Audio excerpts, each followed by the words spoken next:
Hello students, पिछले video में हमने शुरू कर दिया था सामाजिक मानव शास्त्र की प्रकार्यात्मक पद्धति के बारे में। इसमें हमने देखा कि प्रकार्यात्मक पद्धति है क्या। हमने बात की कि मैलिनोवस्की ने इसके बारे में जो उनकी 2 पुस्तक थी, a scientific theory of culture and other essays, और सेकंड थी the dynamics of culture change. इन दोनों ही पुस्तकों में उन्होंने किस प्रकार से उनसे पहले के जो मानव शास्त्री रहे हैं, उन्होंने जो सामाजिक संस्थाओं या संस्कृति के विभिन्न पक्षों के बारे में अध्ययन करने में या स्पष्ट करने में जो कमी रखी है, उसके बारे में इन्होंने मैलिनोवस्की ने अपनी दोनों पुस्तकों में कुछ सवाल उठाए हैं, और उन्हीं सवालों का जवाब या उत्तर ढूंढने के लिए एक उपयोगी साधन के रूप में प्रकार्यात्मक पद्धति की हमने बात की थी। हमने बात की थी कि प्रकार्यात्मक पद्धति के आधार क्या क्या हैं। रैडक्लिफ ब्राउन ने किस तरह से शरीर या सह-अवयव की तुलना सांस्कृतिक तत्व या ट्रेड से की है, वो हमने पिछले वीडियो में पढ़ा है, और अब हम इसके आगे वाला हिस्सा शुरू कर रहे हैं।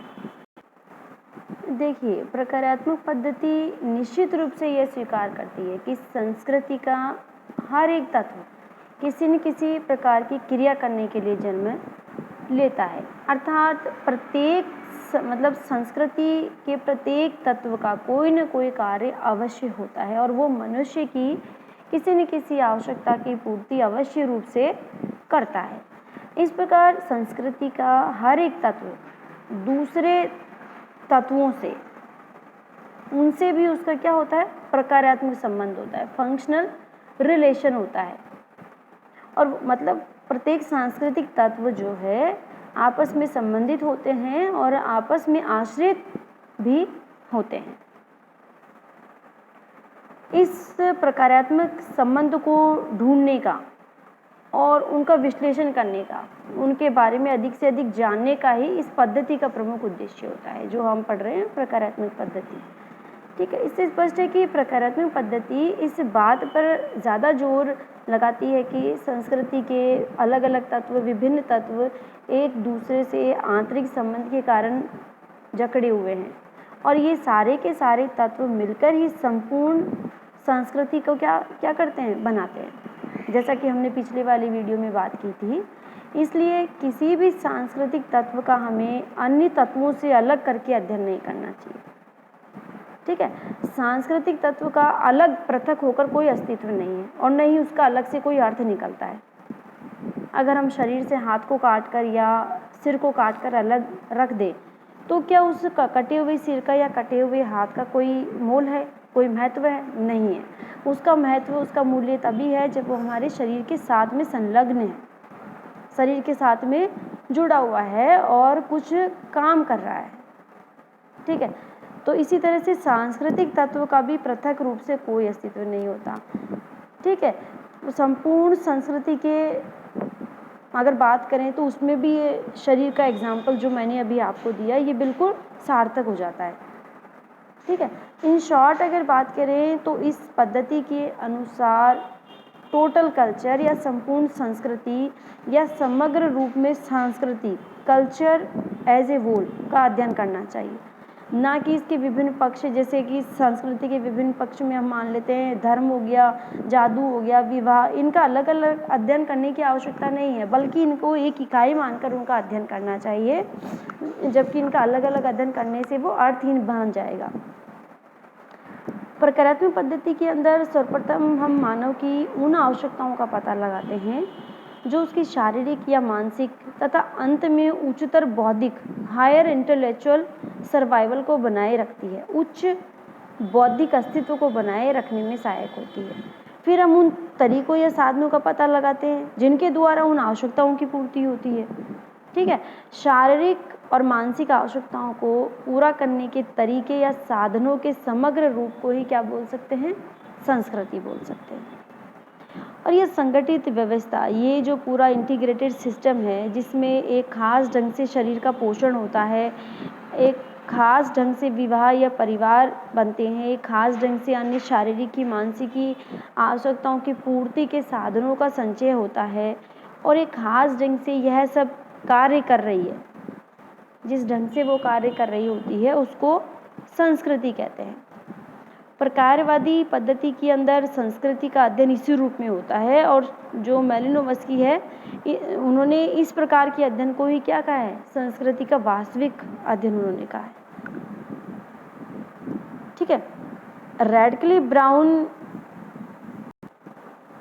ने प्रकारात्मक पद्धति के संबंध में लिखा है कि यह पद्धति इस सिद्धांत पर आधारित है कि संस्कृति का एक संबंध या संगठित व्यवस्था है। एक समुदाय विशेष के जीवन में संस्कृति का प्रत्येक तत्व एक विशिष्ट भूमिका अदा करता है या पार्ट अदा करता है, अर्थात उसका एक विशिष्ट कार्य होता है, जैसा कि हम पढ़ते आ रहे हैं।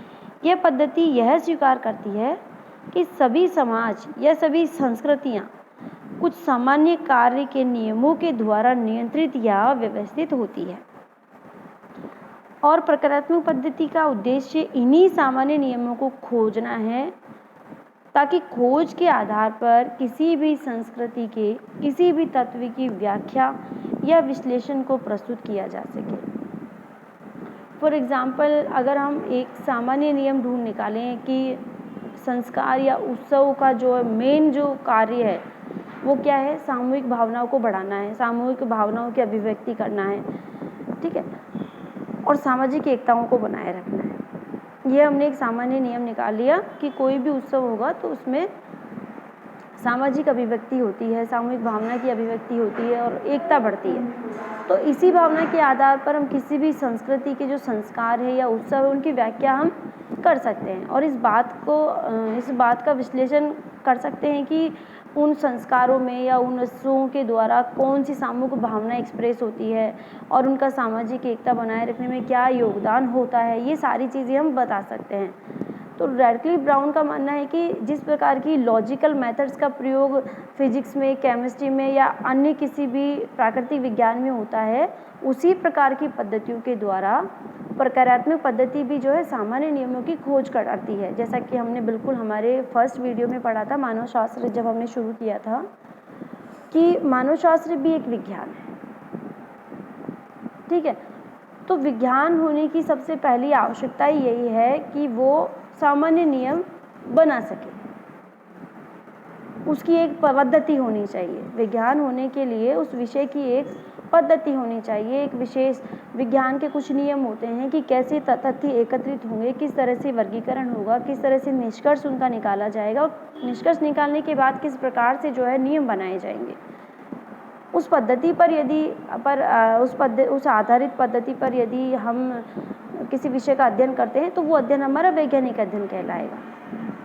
तो बिल्कुल इसी तरह से इस प्रकार की पद्धतियों के द्वारा प्रकारात्मक पद्धति भी अपने सामान्य नियमों को खोजती है और उनका परीक्षण करती है। ठीक है, इससे बिल्कुल क्लियर है कि सामाजिक मानवशास्त्र के अध्ययन में ऐतिहासिक पद्धति की तुलना में प्रकारात्मक पद्धति का बहुत अधिक महत्व है। इसका कारण क्या है? इसका कारण ये है कि सामाजिक मानवशास्त्र का पूरा ध्यान सामाजिक संस्थाओं के विश्लेषण में, उनके कार्यों के बारे में बताने में, इसी पर केंद्रित हो जाता है। सामाजिक मानवशास्त्र का अधिक संपर्क उन व्यक्तियों से नहीं होता है जिनकी ये संस्थाएं होती है। ठीक है, मतलब सामाजिक मानवशास्त्र विशिष्ट अर्थ में व्यक्तियों या मनुष्यों का अध्ययन नहीं होता है, बल्कि उनके द्वारा विकसित सामाजिक संस्थाओं या संस्कृतियों का अध्ययन होता है।